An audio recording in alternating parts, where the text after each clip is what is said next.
Bos gangster ini langsung dimusuhi selepas keluar dari penjara. Mobilnya dibom, rumahnya dibakar.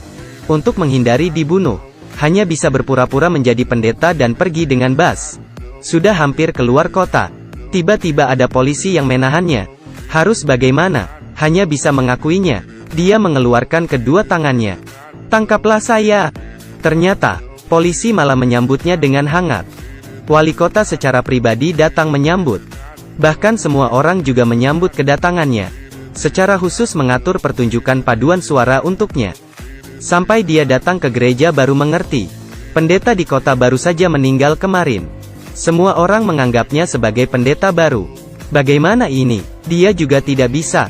Ternyata dia dulunya adalah pencuri permata. Karena mencuri di penjara selama 7 tahun. Dan menyimpan permatanya sendiri. Setelah keluar penjara tempat yang dia kunjungi semua dibom. Terakhir, hanya bisa mencari adik pendeta untuk meminta bantuan. Adik menyuruhnya berperan sebagai misionaris. Bersembunyi di desa. Tidak terpikirkan, malah jadi benaran. Lalu segera menelepon adiknya. Mengatakan dia ingin segera pergi. Mengajak adiknya untuk bertemu di makam ayah besok. Menemukan permata dan pergi menjauh. Lebih tidak terpikirkan lagi. Malam dia ingin keluar kota. Tetapi di tempat terpencil ini tidak ada mobil sama sekali. Akhirnya mencuri sebuah sepeda. Mengira bersepeda semalaman pasti akan sampai. Kelihatannya dia mengayung dengan cepat. Tetapi di saat ini, ditahan polisi lagi. Rem sepeda rusak. Hampir menabrak polisi. Dia langsung menjelaskan bahwa saya berolahraga dengan sepeda di malam hari. Ternyata polisi di sini karena ada seorang lelaki tua yang kakinya cedera. Mereka sedang menunggu dokter. Sudah menunggu sejam. Setelah dia melihat, bukannya sudah setengah mati. Tanpa bicara, langsung mencabut ranting dari kaki lelaki tua itu. Kemudian menabur bubuk mesiu. Menyalakan api untuk menghentikan pendarahan. Terakhir, gunakan plat nomor dan ikat pinggang. Membuat belat sederhana. Setelah polisi melihatnya, sangat kagum padanya. Apapun bisa. Tentu saja. Lagi pula, penjara 7 tahun bukan untuk main-main. Apa maksudku? Yang aku katakan lelaki tua ini terlihat sangat kekar. Kemudian ingin melanjutkan perjalanannya. Tetapi polisi menolak. Karena sepedanya tidak ada rem. Sangat bahaya. Langsung membawanya masuk ke dalam mobil polisi. Dia langsung terdiam. Dibawa kembali ke kota secara paksa. Hampir sampai di gereja. Polisi adalah orang timur laut. Dengan antusias mengundangnya untuk minum. Langsung minum sampai mabuk. Hari berikutnya, seorang anak di gereja melihatnya tidur di samping peti. Langsung membangunkannya. Saatnya misa. "Oh, saya tahu. Saya sedang menjaga. Tidak tidur sepanjang malam." Anak itu langsung memberitahu masyarakat tentang ini. Semua merasa pendeta ini sangat baik. Setelah pendeta ini cuci muka, adiknya menelepon. Dia tahu bahwa dia tidak dapat pergi. Langsung memberitahu adiknya tempat persembunyian permata. Agar dia membantu mengambilnya. Adiknya langsung berkata, "Saya adalah pendeta. Bagaimana saya bisa mengambil barang curian? Ku bagikan setengah." Adiknya langsung membongkar kuburan ayahnya. Setelah mengambil permata, abangnya sangat senang. Langsung menyuruh adiknya mengajarnya cara melakukan misa. Setelah itu pergi dari sini. Kemudian dia memakai headset, dan naik ke atas panggung. Mengikuti bimbingan jarak jauh adiknya. Dan melakukannya dengan baik. Saudara-saudari yang kukasihi, selamat datang di gereja yang indah ini. Aduh, tidak ada baterai. Semua langsung bingung. Dia langsung menjelaskan. "Ya, maksud saya hati saya sudah tidak ada tanggungan lagi. Kosong. Halo, baterai habis total. Haleluya. Bagaimana ini? Sudah tidak ada kata-kata. Ah, biskuit ini adalah makanan yang paling disukai pendeta ini." Anak kecil itu memberitahunya. Pendeta itu sudah bekerja selama 53 tahun di sini. Sudah 53 tahun. Waktunya meninggal. Kemudian dia bercerita tentang ayahnya. Betapa sedih. Ternyata, kisah hidupnya malah membuat semua menangis. Kemudian selesai. Dia langsung keluar mengejar bus terakhir. Tiba-tiba, pas keluar ada seorang wanita menceritakan kekerasan rumah tangganya. Tidak membiarkannya pergi. Akhirnya tidak sempat. Sudah pasrah. Dengar saja. Setelah mendengar tentang kekerasan keluarga, pernikahan paksa, memukulnya jika minum bir, Dia sangat marah ketika mendengarnya. Langsung pergi memukulnya, pukul sampai dia berubah. Wanita ini sangat senang, sangat beruntung. Wanita ini ada mobil bekas. Bisa meminjam untuk perjalanannya. Tetapi saat mengendarainya, ada polisi yang menghalangi lagi.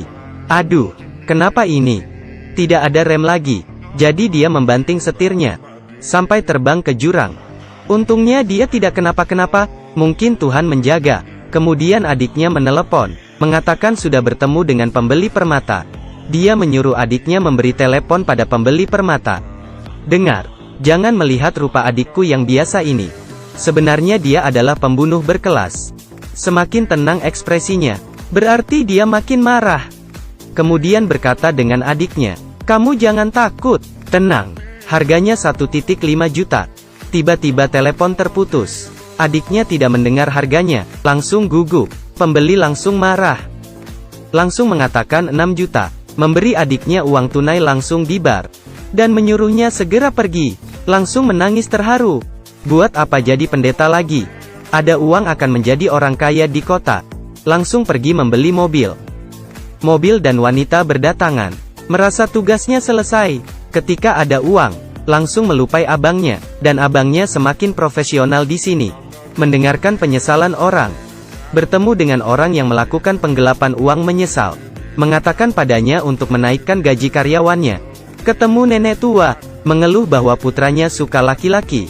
Langsung memberitahu dia, boleh saja, zaman ini. Pria pun sulit didapatkan. Harus bersyukur. Berikutnya, yang tidak terpikirkan adalah, pria ini adalah pendeta asli. Dan menanyakan siapa dia. Pendeta palsu marah. Akhirnya, memukul pendeta asli itu, dan menuang bir di badannya. Lalu menelepon polisi, mengatakan ada yang sedang mabuk di sini. Dan asal bicara, langsung ditangkap polisi. Semua orang mengatakan bahwa yang palsu ini adalah yang asli. Langsung memukul yang asli ini. Kemudian melemparkan dia. Hari ini, di kota datang seorang wanita. Ternyata istrinya. Ada gangster yang mengikuti istrinya. Dan mereka tidak sadar. Malah mengatakan istrinya berpakaian terlalu sedikit. Sepertinya hanya memakai ikat pinggang. Ketika ingin bersenang-senang dengan istrinya, seorang Yahudi lain mengetuk pintu. Ternyata pemuda ini jatuh cinta dengan seorang gadis Arab. Karena beda kepercayaan, ayah gadis tidak setuju. Kemudian dia pergi mencari ayah gadis itu. Ternyata, ayah gadis itu adalah lelaki tua yang dia selamatkan kemarin. Langsung menyetujui pernikahan. Tapi kedua orang tua ini bertengkar. Soal lokasi pernikahan lagi. Pendeta ini langsung mengatakan, menikah di gerejaku saja. Hari lepas hari, pendeta merencanakan pernikahan dengan wali kota. Sudah lama tidak ada acara pernikahan di kota. Semua ingin membantu. Akhirnya, pernikahan diadakan sesuai jadwal. Banyak tamu yang datang. Sangat ramai. Ada gangster yang mau mengambil uang. Ada pendeta asli yang datang mencari keadilan. Ada adik yang datang memberikan uang padanya. Adiknya mengira abangnya pasti kangen dengannya. Tetapi saat melihat penampilannya, langsung meninju dia. Adiknya membawa 4 juta uang tunai padanya. Sebenarnya dia mau melarikan diri dengan uangnya itu. Tetapi pasangan ini datang berterima kasih. Mengatakan bahwa jika dunia ini semua pendeta seperti dia, maka dunia sangat indah. Membuatnya sangat senang. Memutuskan pergi setelah menyelesaikan semua ini. Dia sangat disambut ketika naik panggung. Tidak mirip seorang pendeta, tetapi semua orang menyukainya.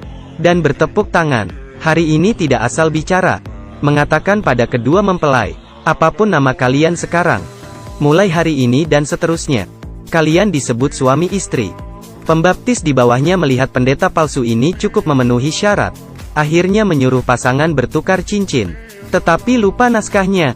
Langsung berteriak, semoga kalian bahagia. Dia sangat pandai mengendalikan semuanya. Sampai gangster pun bertepuk tangan. Akhirnya acara pernikahan selesai. Dia ingin bergegas pergi.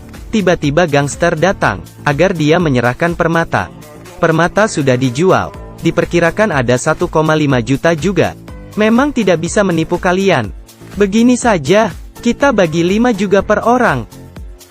Baiklah. Akhirnya mereka membawa 5 juta. Dan pergi dengan senang.